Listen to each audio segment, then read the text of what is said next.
va suivre portera sur la logique de travail mouride et l'économie.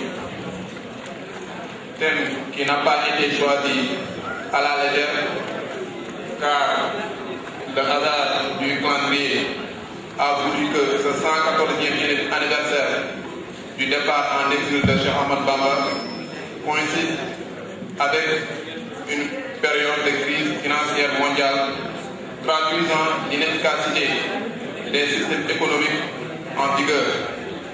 Et cette conférence vous sera présentée par le frère Modou Gueye, qui est un membre très actif de cette daïra, qui dirige aussi le Gourel, que nous congratulons au passage pour la qualité de leur chant.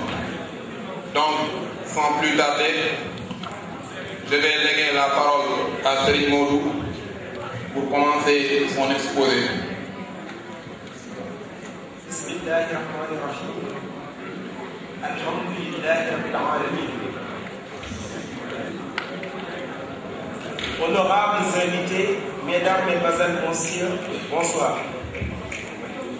Je suis très honoré et très heureux qu'il me revienne cet honneur de m'adresser à vous au nom de toute la communauté mouride et par ma voix. Passez mes salutations les plus sincères.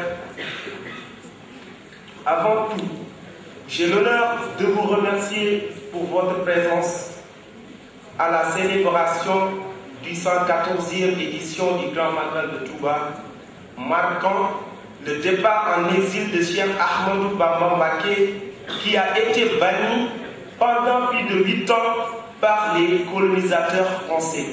Vous tous, vous savez que les colonisateurs français avaient pour ambition la destruction de l'islam. À cette occasion, nous avons préparé un thème dédié aux mourides. Mourides que nous sommes, qui est la logique de travail mouride et l'économie. Donc, pour aborder un thème d'une telle envergure, cela nécessite tout d'abord de s'interroger sur ce qui est Cheikh Ahmadou Bamba et voir les fondements du mouridisme, puis voir l'économie mouride, ensuite voir l'apport de l'idéologie plutôt mouride pour le développement de l'Afrique. Pour cela, nous vous invitons à méditer sur le message de Cheikh Ahmadou Bamba, comme on l'appelle, un message d'une actualité brûlante, un message qui puise son inspiration dans les sources de l'islam.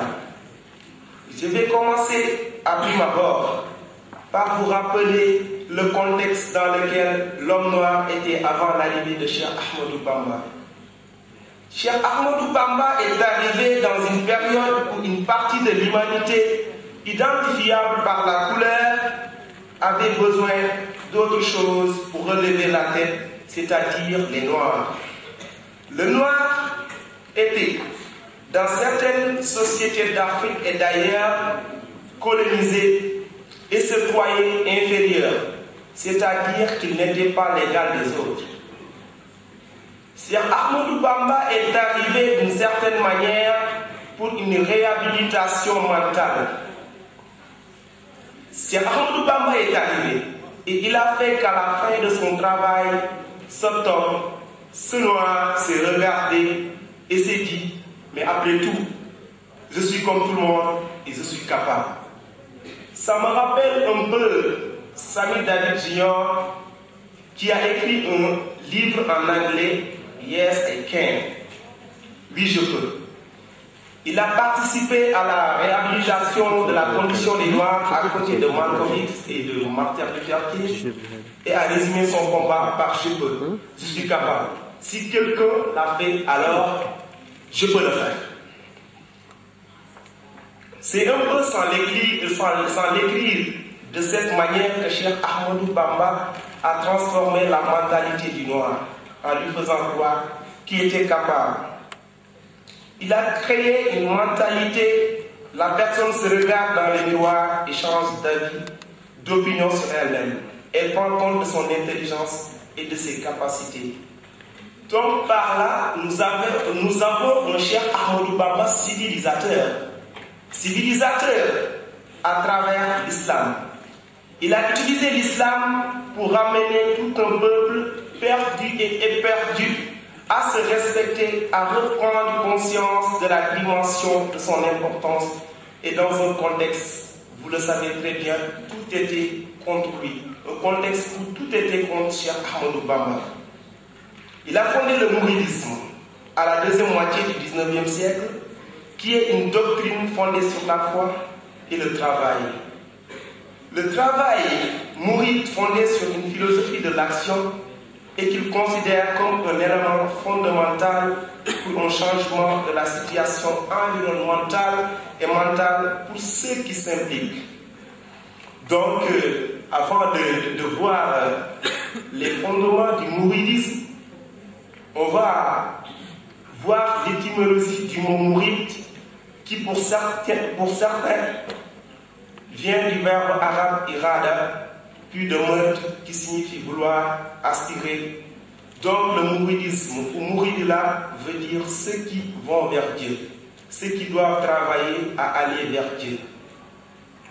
Théoriquement, on a constaté que la naissance du mouridisme est marquée par la disparition de la scène politique, les principaux chefs traditionnels qui ont combattu l'administration coloniale. La particularité du mouridisme doit être et d'être né justement en ce moment précis de la défaite des chefferies traditionnelles dans l'espace vacant par l'aristocratie traditionnelle vaincue par le pouvoir colonial. Dans cet espace allait éclore et se confirmer la confrérie mouride. Les Wolofs ont l'habitude de dire mouride avec un T à la fin. Mais retenez bien le concept, c'est mouride avec un T à la fin. Donc, pour continuer, je dirais que le mouridisme est né dans cette région rurale par le fait colonial. Pourquoi? En effet, l'administration coloniale considérait au départ Cheikh Ahmadou Bamba comme un élément subversif. C'est-à-dire, il pensait que notre chef avait des ambitions déstabilisatrices du pouvoir colonial. Alors comprenez par là que c'est cet environnement colonial qui a obligé le mouride à vivre en région rurale. Ce qui a fait que les mourides sont de grands agriculteurs. Cependant, la société s'est modernisée avec une urbanisation rapide. Les acteurs mourides ont dû tenir compte des changements de l'environnement économique, surtout pour trouver les moyens de vivre décemment. Et ils s'impliquent dans l'économie capitaliste sénégalaise. Donc, j'en ai terminé avec l'introduction et j'attaque directement de façon courte, brève et lapidaire, puisque le temps, on n'a pas beaucoup de temps pour bien détailler ce qu'on avait prévu. Donc, on attaque les fondements du mouridisme. En première partie, nous allons voir les fondements du mouridisme. Ici, on se bornera simplement à rappeler le message de Cheikh Ahmadou Bamba Mbacké qui disait, je le cite, « Je n'ai point fondé une confrérie, c'est-à-dire une tariqa, j'ai plutôt trouvé la voie qu'avait scrupuleusement suivi le prophète paix et salut sur lui, et cette voie était flétrie. Donc, je l'ai défriché le plus proprement et je l'ai également rénové dans toute son originalité. Et lancé l'appel suivant, tout pèlerin qui désire partir peut venir, voici la voie, réhabiliter cette voie et celle du pacte d'allégeance. Ces propos du fondateur du mouridisme montrent la mission fondamentale qui est la réhabilitation des valeurs culturelles de base dans le service du meilleur des envoyés, Muhammad Rasulullah sallallahu alayhi wa sallam, paix et salut sur lui. Selon Cheikh Ahmadou Bamba, le mouridisme est né de la foi, le tawhid, la loi par le fiqh et la voie par le tasawwuf, et se fixe comme objectif la face de Dieu, le très haut, le très généreux. Ainsi que tous ceux qui ont répondu à l'appel sont désignés sous le terme, sous le vocable mouride, autrement dit aspirant à Dieu. Par là, j'aimerais attirer votre attention sur ce qui a marqué presque le monde entier, sur la philosophie de Cheikh Ahmadou Bamba, qui est le refus actif de domination basé sur la non-violence. Cheikh Ahmadou Bamba a été l'un des adeptes de la non-violence comme tant d'autres. Mais je me contenterai seulement de citer Martin Luther King et Mahatma Karamchand Gandhi. Si aujourd'hui l'islam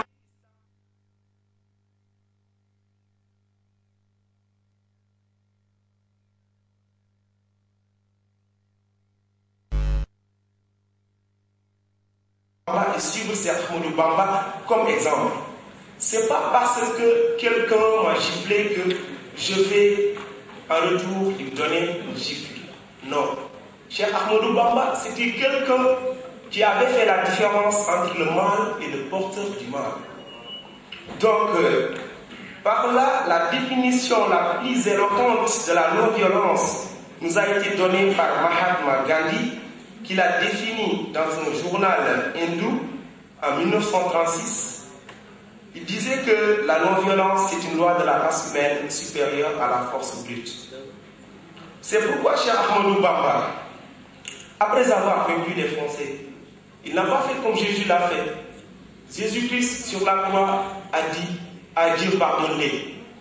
Ils ne savent pas ce qu'ils font. Mais Cheikh Ahmadou Bamba lui dit Dieu pardonne-les, même s'ils savent ce qu'ils font. C'est différent. Ça, c'est différent.